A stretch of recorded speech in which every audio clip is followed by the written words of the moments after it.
All right, let's go back in time to the year 2005 when the Phillies found themselves in a bit of a pickle. Because they had a second baseman who was a pretty good second baseman named Placido Polanco. And they asked him to move to third base, but Placido said, "No, I ain't moving to third base." Which is kind of ironic because years later, Polanco would sign with the Phillies to play third base. But in 2005, he was saying, "No, I'm strictly a second baseman. I ain't moving to third base." Now, the reason why they wanted him to move to third base was because, well, one, they didn't really have a third baseman. And two, they had a hot prospect at the time who played second base coming up through the system. You might have heard of him. His name was Chase Utley. Now, what is the team to do? I mean, you've got a major league player who is refusing to move, and you've got this young upstart hot shot prospect who you want to get every day at bats to. Well, the Phillies decided we're going to move on from the major league player, Placido Polanco. We'll ship him off to Detroit, and we'll get a reliever named Ugueth Urbina. Ugueth Urbina was a really, really, really good reliever, and he was really good with Detroit. Now, he comes over to Philly, and he wasn't so good. And he didn't want to be in Philly so much that he decided to take a machete to a gardener and was arrested and never saw a major league mound ever again. But the logic was sound, and I think it needs to repeat itself now. Now, instead of second base, I think it needs to repeat itself with the outfield. Because in my opinion, Brandon Marsh is the odd man out on this baseball team. Brandon Marsh needs to go. They need to trade Brandon Marsh. They need to do it yesterday. Now, the reason why I'm saying this is because it's become very obvious to me, and I don't know how many other Phillies fans agree with this, but it's become obvious that Johan Rojas is this team's center fielder. First of all, he's hitting over 300.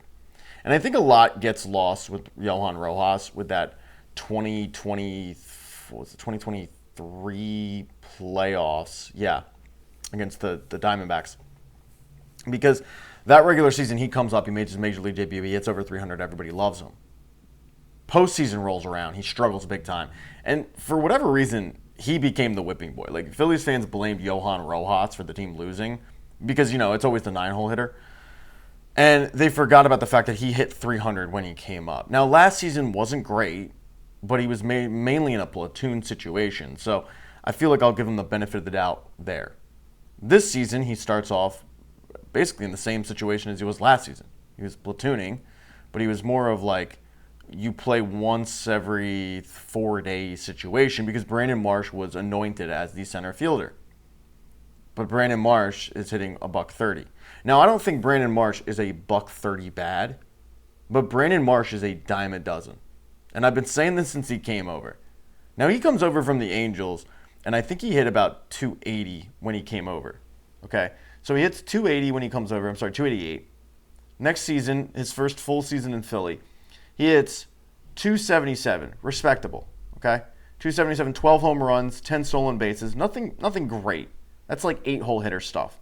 But you can build on it because he's 25 years old. He's a former top prospect. Okay. Comes into last season. Now, the good news is he hit 16 home runs. New career high. Other good news. He steals 19 stolen bases. Another career high. Bad news. Hits 249. And then this year, you know exactly what he's doing this year. He's progressing down. He's progressing down even though the power went up, 16 home runs. But the production level isn't quite what they thought it was going to be. Now, he's only 27 years old. And as I said, he is a former top prospect. And the reason why the Phillies traded Logan O'Hoppe for Brandon Marsh is very similar to the situation back in 2005. They didn't really have a need for Logan O'Hoppe. Much like in 2005, the Phillies didn't have a need for Placido Polanco. Because with Logan O'Hoppe's situation, he was blocked by this JT Realmuto guy. So they ended up trading Logan O'Hoppe for a former top prospect in Brandon Marsh, who was major league ready at that point, but hadn't latched on with the Angels, had struggled a little bit. And the Phillies thought, we'll get him into our system. We'll get him with Kevin Long. Kevin Long thinks he can fix his swing. And initially it looked like those returns were good. It looked like Kevin Long did fix his swing. But since then, it's steadily gone down. Much like my former employer's stock price. I had to take that shot. I apologize. So when you look at this major league club right now, you've got Max Kepler, who will be your starting left fielder, and he's starting to come on. He's starting to hit better. Okay, fine. He's your starting left fielder. And then you've got Johan Rojas, who's hitting 300. I don't know how you take him out of this lineup. I also think Johan Rojas is just a better defensive outfielder, at least for center field. I think Brandon Marsh is a really, really good left fielder. I don't think he's a very good center fielder. I know me saying that Johan Rojas is a good center fielder will absolutely shock and disgust some Phillies fans who remember some key errors from a week or two ago. But you also saw him do what he can do this past weekend when he just, flies to a ball, catches it that he had no business catching. He's got better range to be an everyday major league center fielder than Brandon Marsh. But Brandon Marsh, I think, can get you more in a return than a Max Kepler who's on a one-year deal and a Johan Rojas. Because Brandon Marsh is still under team control. He's still 27 years old. And there's going to be some team out there that goes, yeah, okay, we don't have a great situation in our outfield. We think that this guy can be the missing piece. We think that if we bat him every day, we think that if we play him against righties and lefties, he can finally click and hit that untapped potential that he has failed to hit in two organizations. And you might be out there going like, no one's going to take him. Trust me when I say it's baseball, someone will take your garbage. I mean, you look at what the Phillies got for, was it Kyle Gibson? Was it Gibson and Ian Kennedy? It was like Spencer Howard and Kevin Gowdy. You know, Spencer Howard, former top 100 prospect that Phillies fans knew was never going to be anything at that point. Like, he'd flamed out. And Kevin Gowdy, who hadn't reached above A ball. And they got a major league starting pitcher who was under team control for another year and a closer for those two guys. So don't sit here and tell me that Brandon Marsh wouldn't get something on the market. And I think with the Phillies bullpen being as bad as it is this season, Brandon Marsh can get you a serviceable reliever to get in the building. And you know what? If that reliever ends up sucking just like Uga Thurbina did in 2005, you're right back where you started to find, okay, no big deal. Because the reality of the situation is your future center fielder is in AAA right now, and Justin Crawford. So if Johan Rojas comes back down to earth, which I don't think he's going to do, because I think this is who Johan Rojas is. I really do think that he's a 290 to 300 Major League Baseball player. But if for whatever reason he just, Hindenburgs it, woo! And that's the 27th time I've done this video. But if he does that, then you've got Justin Crawford who's hitting 320 in AAA, and we're in May. Like, it's not a fluke at this point. Like, Justin Crawford isn't having a good week or two. Justin Crawford is crushing it in AAA. So he's kind of major league ready, I think. So you're at a situation where you've got Max Kepler, you've got Johan Rojas, you've got Justin Crawford coming. Where is Brandon Marsh going to play? I don't need to see Brandon Marsh. I know what Brandon Marsh is. It's not like the jury's still out on Brandon Marsh. No, the jury is, they were out, they came back, they gave their verdict. He's a mediocre dime a dozen baseball player that just about every organization has. Brandon Marsh would be great on the Rockies right now. Like, send him to Colorado, he'll thrive. But I don't need to see him on a contending baseball team like the Phillies.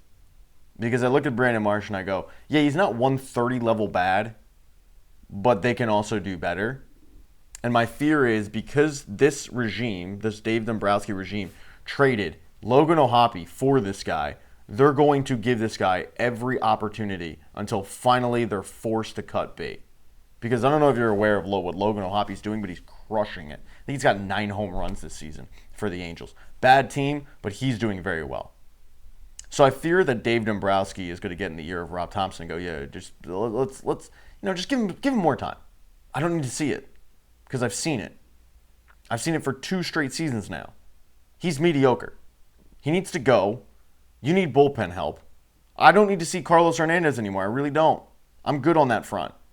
Jordan Romano. No, I'm okay. Get somebody else in here, and your one tradable asset right now, it's not Alec Bohm. No, it's Brandon Marsh. Because some team out there will go, yeah, okay, we'll take him. 100%. Ho, the Bo Nickal hype train has derailed. Yes, the Bo Nickal hype train crashed on May 3rd, 2025 at a little past 12 o'clock Eastern Standard Time as Rainier Derailed decided to put an end to that by humbling young Bo and taking his O. God, you hate to see it. You really do. Hey, rough few months for Penn State, you know. I mean, they were in the college football playoffs and they lost. And then they were in the Frozen Four and they lost. And now they're wrestling God, the future champion. Just ask him, the guy who put on a masterclass against Paul Craig for 15 minutes. Not a boring fight. Absolute barn burner, according to him. Yeah. God, that's rough.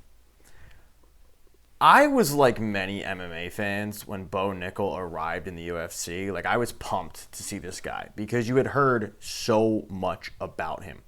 Putting my complete Penn State bias aside, not a fan, I was pumped to see this guy put on a display. And after watching him on the Contender Series, not once but twice, I got that. And then this funny thing happened with Bo Nickal. Bo decided to become a podcaster. Bo decided to kind of put the MMA stuff to the side at least a little bit, according to nobody but me, instead of doing this weird thing called fighting. And I, as an MMA fan, found that really, really frustrating. Now, I feel like that this is a direct correlation with his Dean Lambert American Top Team. Like, this is their model. You know, you fight once every 7 months. But for Bo, it was even more frustrating than that. Because I feel like his first 3 fights in the UFC were handpicked, to quote the movie Rocky, tomato cans. And he steamrolled them. He treated them as such. And instead of getting right back in there and having a quick turnaround, he didn't do that. No, he didn't do that. He still took 7 months off in between fights. And that's where I personally just turned on him. Because I need guys who want to fight. I don't need guys who want to go on a podcast and talk about what they're going to do to become champion. I need you to actually get in the cage and become the champion. You know, I need you to string together wings. The reason why people loved Khamzat Chimaev wasn't because he's this dominant, breaking jaws guy. That's recent. No, the reason why people loved him was because when we were first introduced to Khamzat Chimaev, it was on Fight Island. He ran through an opponent and then announced, I'll be here in a week. I'll do it again. And he did.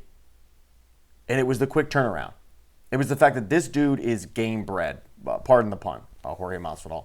And there's another guy, like Jorge Masvidal was like, yeah, I'm looking to fight in the March card. And you got Bo Nickal interviewing him for his podcast. Oh, I'll fight on that card. Hey, if you get on that card, I'll fight on that card. No, you won't, because it's too soon. It's too much of a turnaround, Bo.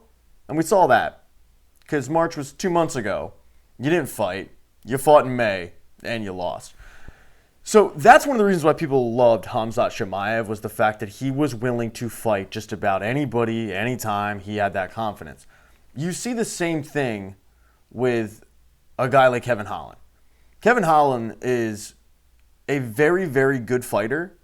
Probably never going to be championship bred. Like, he's never going to be that championship caliber guy. He'll always have a number next to his name. But the reason why he's a fan favorite is because he is ready to fight anybody. He doesn't really care. And that's why people like watching Kevin Holland fight. 4 times in a year? Sure, why not? I'll do it. No. That's not what Dean Lambert and Bo Nickal have. They don't have that mindset. They have the mindset of, hey, let's really get our body right. And that, for me, again, is when I completely turn on this guy from, oh, okay, you want to talk about it, but you don't really want to be about it. You know? And that is why I am reveling in the humbling of Bo Nickal that I witnessed a mere 30 minutes ago. And if you're one of those Bo Nickal fanboys out there, if you're mad at me because your God was seen to be a false prophet, I hate to break it to you. This is the reason why. Bo Nickal entered tonight's fight. Tonight. Okay?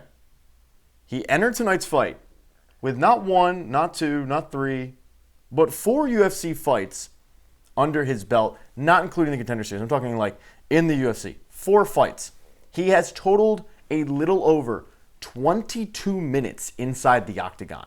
That includes a 15-minute unanimous decision win against Paul Craig. So you take that Paul Craig fight out of it, he entered with essentially a little over 7 minutes of octagon time in his UFC career. Probably should have fought more than 4 times. No. Because when he fought Jamie Pickett in his UFC debut, it took him 4 months to fight the next guy.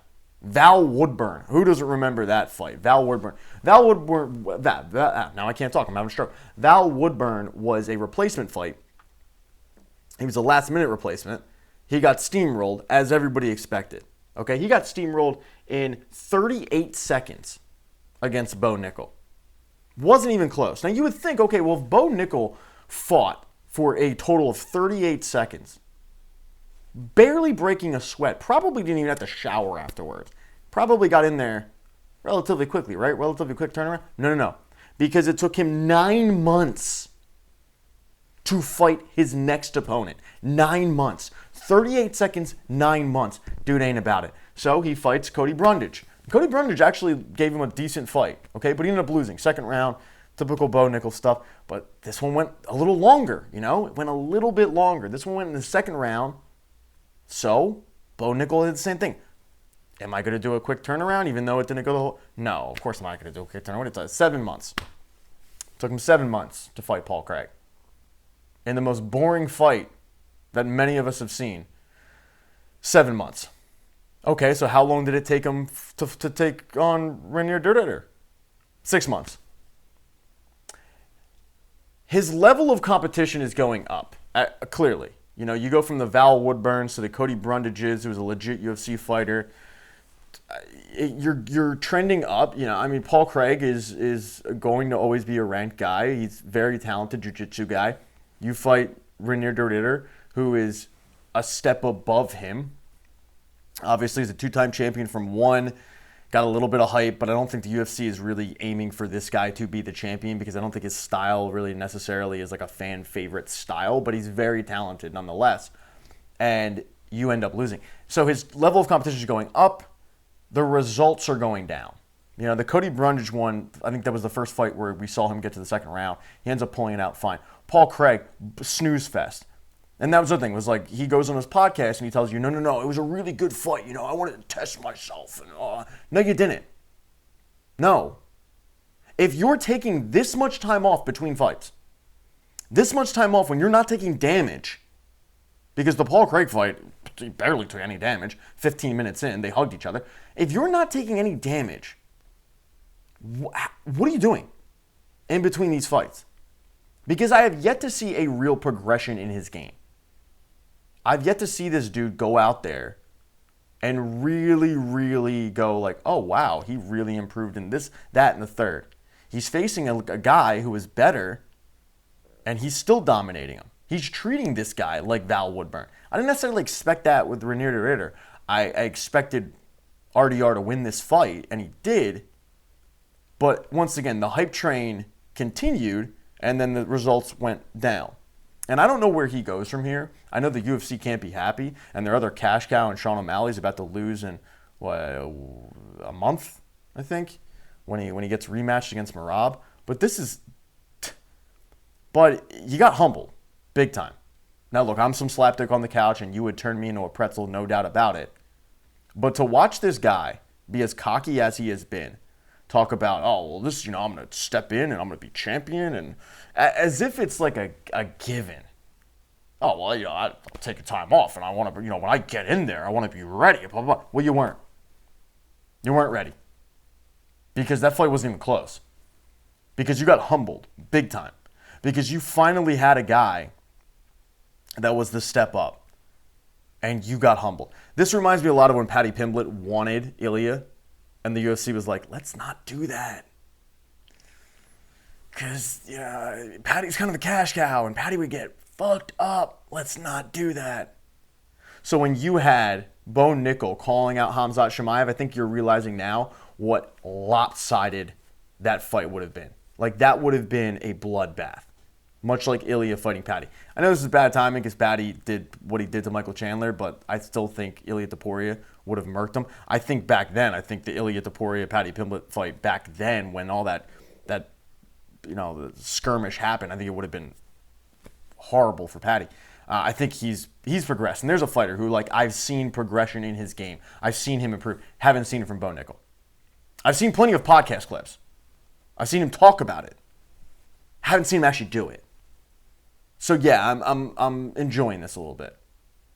Because I don't like it when guys get in there with the hype, and then they want to take their time. They want to say contrived things like, well, I'm going to spend a little time with my family after that 38 seconds. Oh, God. That 38 seconds, I'm going to go spend some time with the family for 8 months, and then I'll come back, fight another guy. I might put in a hard 7 minutes on that fight. Yeah, but gonna go back, talk to my team. Never calls anybody out, other than Hamzat. He wins fights, doesn't call people out. It's always, I got to talk to my team. You're in Dan Lambert's pockets. He has not helped your career in the sense of actually improving your skill set. We saw that tonight. You got humbled, dude. Now, congrats to Corey Sandhagen, who went out there and did Sandman things. I think Davison Figueiredo is a really, really good fighter. I just don't know if he's at that level at 135. I think at 135, he might just be kind of a gatekeeper. I'm interested to see where he goes from here. Does he decide I'm going to make the weight and fight at 125? But Corey Sandhagen, I think at this point, he might end up being next up against Merab because they don't really have anybody else. I don't know where that division goes. Merab is going to do the same thing he did to Sean O'Malley the first fight, no doubt. And then it's who do you match him up with? I don't really know. But yeah, humbling night for Bo Nickal. Would like to see him back in. Would like to see some progression in his game. Don't think it's going to happen. I tweeted out immediately after the fight, oh, okay, so we won't see Bo Nickal for a full year now. Truly believe that, by the way. And if it might not be a year, but it might be another 9-month layoff. You're probably not seeing that dude till December because that's just what Bo Nickal does. But don't worry. You'll have plenty of podcasts. You'll have plenty of great interviews. You'll have plenty of talk. And I'm sure you'll have plenty of excuses. I'm sure you'll come out with a phantom injury he had. Might have had a little thing of, foot cancer. Might have had, 5 broken ribs. Who knows? Looking forward to it, though. The NHL Draft lottery was on Monday, and it saw the Flyers go from the 4th best odds to having the 6th overall pick in the NHL Draft. This after the New York Islanders and the Utah Hockey Club ended up jumping ahead. They get picks 1 and 4. The only reason why Utah didn't end up getting the 2nd overall pick was because you can only jump up 10 spots. They ended up getting the 4th overall pick. It bumped the Flyers down to 6. And immediately what I saw on social media, not a ton, but what I saw was it's rigged. And you get this every single time there is a lottery at all. You get it's rigged. You get the conspiracy theorist people. You get the tinfoil hat people. Now, half of these people are just saying it in jest. It's tongue-in-cheek. They don't really think it's rigged. But there are the people that truly do think it's rigged, that think that these leagues are actually rigging the lottery system to give other teams an advantage and give them generational talent, handing them generational talent. The most famous case of this is the frozen envelope from the Patrick Ewing draft, where the thought process is that the NBA ended up handing the New York Knicks a generational talent in Patrick Ewing. They ended up jumping up the odds. It was the first year of the draft lottery, and it got the biggest market, or at least one of the 2 biggest markets in New York, the biggest star in the draft in Patrick Ewing. Look, maybe 30 years ago, maybe, I don't know. I don't think so. I'm not a conspiracy theorist nut, but I highly doubt it. I really just think that's the way the ping pong balls landed that day. I know people that truly believe that there was a frozen envelope, that it was all rigged. But I can tell you now that does not happen. Maybe 35 years ago, maybe 40 years ago, sure. Now, no shot. No shot. First of all, the NHL has an independent mediator watch the actual lottery system. They have them watch it to ensure the fact that it is not rigged. Now, this independent arbitrator, they're there to be independent. They're hired to make sure that this thing is on the up and up. But just the thought process of this alone is astonishing to me, that people believe this. That people believe that the NHL, or the NBA for that matter, that they are going to risk a giant shitstorm of epic proportions. Proportions that we haven't seen since what? I wouldn't even... Spygate, I can't even compare it to that. It would be more of like the 1919 Black Sox, where you have a league fixing a lottery system to hand other teams better players, or what we would think would be better players. That is so dumb. There is no way that any commissioner is going to risk that, all to give the Utah market the 4th overall pick. Like, come on. If you're going to rig the NHL lottery system, you're not going to give the Islanders the 1st overall pick. You'll give the Rangers the 1st overall pick because the Rangers are such a bigger team in New York than the redheaded stepchild in the New York Islanders. It's night and day. But just also on the surface of this whole conspiracy theorist bullshit angle, what amazes me is the people that will point to the NBA draft lottery. The draft lottery for the NBA is coming up. The Sixers hopefully will keep their pick. It's top 6 protected. We will see. But the NBA draft lottery is coming up. And you will have no doubt about it, no matter how it goes, you will have people say it is rigged. You will have people claim that it is rigged. And I'm sure if you look at their social media platform or accounts, every single year that the lottery system comes around, they're claiming that it's rigged. There's no changing these people. There's no changing their minds. They drank the Kool-Aid. They have their tinfoil hats on. But let's take a look at the biggest generational talent to come along in the NBA draft in my lifetime. I'm 36. It was LeBron James. LeBron James. I don't know if you've heard of him. He's pretty good. And where did the NBA elect to put him? Like, hypothetically speaking, right? Hypothetically speaking, that it is rigged. Where did the NBA decide to put him? In the hotbed of Cleveland. Think about that. You're the NBA. You could put him anywhere. And you put him in the media market of Cleveland? No, you're not doing that. In fact, the New York Knicks have had a chance to get the 1st overall pick a bunch of times. I mean, they're good now, but for years they were drafting in the lottery. And for years, what would actually happen was the New York Knicks would bump down in the draft. They wouldn't bump up. They would have like the second best odds. They ended up drafting 4th. So just the mindset alone of this, that the leagues are handing really, really good players to bad markets. You know, the NHL has Connor McDavid coming. What do? They hand him to Edmonton. Now, the flip side of this will be people will go, well, that's a Canadian market right there. Okay, you're right, but there's bigger markets that you could hand him to. And don't get it twisted. Like, Gary Bettman doesn't care about the Canadian market. He cares about handing him to the biggest market if he were to rig it, but it's not rigged. So that's the whole gripe that I have anytime a local team in Philadelphia is in the draft and they don't end up getting bumped up, they end up getting bumped down a little bit. You'll have the conspiracy theorists come out of the woodwork and ask the question, well, is it rigged? Was it legit? I heard it with Connor Bedard. Oh, yeah. I mean, Chicago, maybe they just handed it to Chicago. Yeah, okay, Chicago is this legendary franchise, their original 6 team. You're not going to reward the Chicago fucking Blackhawks after what they did. You're not going to hand them Connor Bedard. All of these lottery systems are on the up and up. I hate to break it to you, conspiracy theorist nuts, okay, but they're all legit. There's no shenanigans going on. Is it unfortunate for Flyers fans that you went from the 4th overall pick to the 6th? Yeah, it is. But keep in mind, too, the NHL draft is kind of such a crapshoot that you just kind of never know. I mean, we've seen guys go 4th overall that don't even really have an NHL career. Griffin Reinhart. We witnessed that. Dude's probably still playing for the Belfast Giants. So it's such a crapshoot. You're not guaranteed anything. And by the way, when the Flyers have had a top pick, i.e. Nolan Patrick, it hasn't worked out. So yeah, I get the frustration level.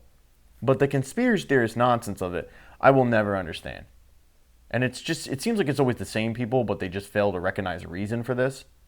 You're not handing the generational talent to bad market teams. You're just not doing it. But also, the fact that these leagues would rig a lottery and then be able to keep everybody quiet about it. And all the NBA owners and all the NHL owners would be fine with it. Like, get real. Use your thinking cap. Use your common sense, as R. Kelly once said. Either way, though, the NHL playoffs are going on. They're awesome. The NBA playoffs are going on. They're not, unless you're a huge Villanova fan. Then I guess they're really, really good. But for Flyers and Sixers fans, this is what you have to look forward to. It's ping pong ball season. Yeah, go Phillies. I'll ask, though, do you think it's rigged? Do you think that the lottery system is rigged? Did I change your heart? Did I change your mind? Let me know in the comments section. Please consider subscribing to the channel. I will stop begging people to subscribe once I hit 1,000 subscribers. That's kind of the most important thing right now. YouTube makes you have 1,000 subscribers to get monetized. I don't want to get on that pole and twerk for free, so hit the subscribe button. I don't care if you ever watch another video. Just subscribe. Create burner accounts. Subscribe. Help a guy out. And once again, go Phils. All right, if you have not been watching the NHL playoffs, you have truly been missing out because we saw a Game 7 for the ages the other night between the St. Louis Blues and the Winnipeg Jets. Winnipeg is down in the game, down by 1 goal. They pulled their goalie. They're throwing everything and the kitchen sink at Jordan Binnington. And with 1.6 seconds remaining, they end up tying the game on a Cole Perfetti deflection to send the game into OT, where they eventually won the game. It was awesome. It was truly awesome to watch. And one of the reasons why it's awesome is because you're not a fan of either team. You just are watching good hockey. The heart palpitations, the nervous energy, the stress, it doesn't exist when you're just casually watching it on the couch compared to if you were a fan of either team. But there's something going on with social media that I don't quite understand, and it's been going on for a decade now. But it's the let's videotape ourselves to get the live reaction to go viral. And what ends up happening is sometimes that backfires, and I love it. Let me just say, I don't really have anything against the St. Louis Blues. I found the whole Philadelphia Mummers bandwagon hopping with the Blues, 5 years ago, whenever the Blues won the Cup, and you had that Mummers brigade in Philly, all of a sudden becoming diehard Blues fans because Blues players came into the bar and drank with them. I felt that was bullshit, and nobody called them out on it. That's bandwagon hopping to the nth degree. Wow, the guy had a Schlitz with you. Okay, stop playing Gloria. It's dumb. I don't like Jordan Binnington. I actually can't stand Jordan Binnington. I wish that dude nothing but the worst. He needs to get laid out. He's a punk ass bitch. But overall, the St. Louis Blues don't elicit anger or anything from me. They're just kind of there. They're not a team that I despise. I don't like their goalie, but that's about it. I don't have anything against their fan base, anything like that. I can't get enough of watching these videos of Blues fans having their heart ripped out of their chest with 1 point whatever seconds remaining as that Cole Perfetti tip-in goes in. I love it. And I'm sick. I'm twisted probably. Some people will go oh, help enjoy your miserable life. Look, I don't know what it is. And I think if I really got down to the root, I think it's because we've all been there. We've all been watching a game and had our hearts ripped out of our chest. So to watch somebody else go through it and know that it's not you, it's just enjoyable for me. I don't know. As I said, I'm a sicko. But also, they kind of deserve it. If you're a family member and you're videotaping, let's just show you an example.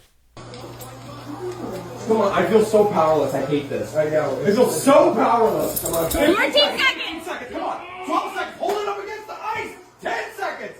9. Come on, the Blues are about to win this. 6, 5, 4, 3, 2. Countdown faster. No! I really, really enjoyed that one. There's another one where a mom is videotaping her probably 9-year-old and her husband. That one was a little more tame. This one, I just find the guy obnoxiously annoying.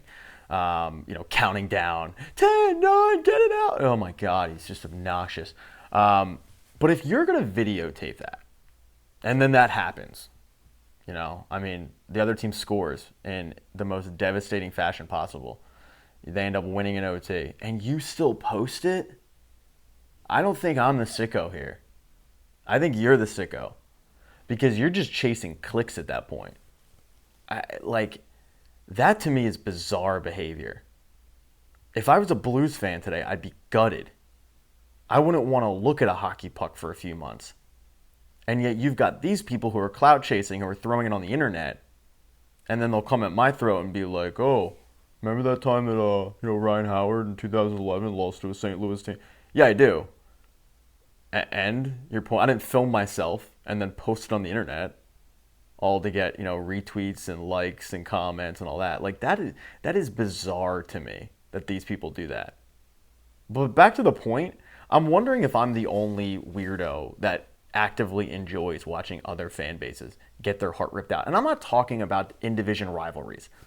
I'm not talking about like you're an Eagles fan and you like watching Cowboys fans be miserable. You're a Phillies fan and you like watching Mets fans be miserable. I'm not talking about that. I'm talking about like you're a Phillies fan and you like watching the Cincinnati Reds fan go through it. A team that you don't really care about. But to watch this fan base just get their heart ripped out, for whatever reason, you find enjoyment in that. Because hand up, I do. And it's just us girls talking here, so hand up. I'll admit it. Yeah, I enjoy it. I will watch every one of those Blues fans go through it in that moment with kind of a smirk on my face. Because I have been there before. And, yeah, it's not me. So, yeah, let me know if I'm the weirdo in this. Just another point on the NHL and the NHL playoffs. The NHL playoffs announced their Calder Cup finalists. The Calder Trophy finalists, given basically the Rookie of the Year award in the NHL. You had Macklin Celebrini, the number 1 pick from last year's draft. You had Lane Hutson, the defenseman for the Montreal Canadiens. And then you had Dustin Wolf, the goalie for the Calgary Flames. No Matvei Michkov, and I am shocked by that. Look, I wouldn't have given the award to Matvei Michkov. I know every Flyers fan would have. I'm giving it to Lane Hutson, and I don't think it's close. What Lane Hutson did this past year is insane. But the fact that he wasn't a finalist? Okay. Cool. Yeah, that was just kind of bizarre to me. And it's I guess, like, if you're a Flyers fan, that's another kick in the junk a little bit. A little bit. Like, does it make up for the fact that the team missed the playoffs? No, it doesn't. But it's just more validation that the guy you have is real. It's kind of like when the Phillies weren't making the playoffs and you were able to cheer Bobby Abreu winning the home run derby. Like, that was your moment. Again, I don't think Matvei Michkov would have won. Like, I wouldn't have given it to him. I'm giving it to Lane Hutson, but I'm just floored by that. I'm not going to get, like, outraged. It's not going to keep me up at night. I was just like, wow, okay, that's interesting. And finally, can someone lay out Sam Bennett, please? Like, I'm asking for all hockey fans. Can somebody just lay him out? Can somebody send him to the quiet room? Because the scumbag behavior is back in a big way for Sam Bennett, and that dude needs to get laid out. If you missed it, he ended up elbowing Anthony Stolarz in the head. Stolarz had to leave Game 1 between the Florida Panthers and the Toronto Maple Leafs. He had to leave the game. It blows my mind that nobody has blown this dude up. I haven't liked Sam Bennett for a while, and it's a dumb reason why. He looks like Claude Giroux, and nobody mentions it. It's like bald Claude Giroux. It bugs the hell out of me. Every time I see Sam Bennett, I go, like, you're not Claude Giroux. But his behavior on the ice and the fact that these NHL teams allow him. Now you have Marchand on that team too. I mean, Brad Marchand has made a career of being a rat. Now you add him to the team that's actually known for throwing rats. I'm stunned that nobody has taken a cheap shot at this guy. That nobody has absolutely run him into next season. At what point is enough enough? At one point is a coach going to go to the big guy in the room and go, I don't want to see him for the rest of the series. Make sure he feels it. Because the fact that he takes cheap shots at random skaters, okay, I don't approve of it, fine, whatever. Now he's taking cheap shots at the goalie. And don't tell me it was an accident. It's not an accident.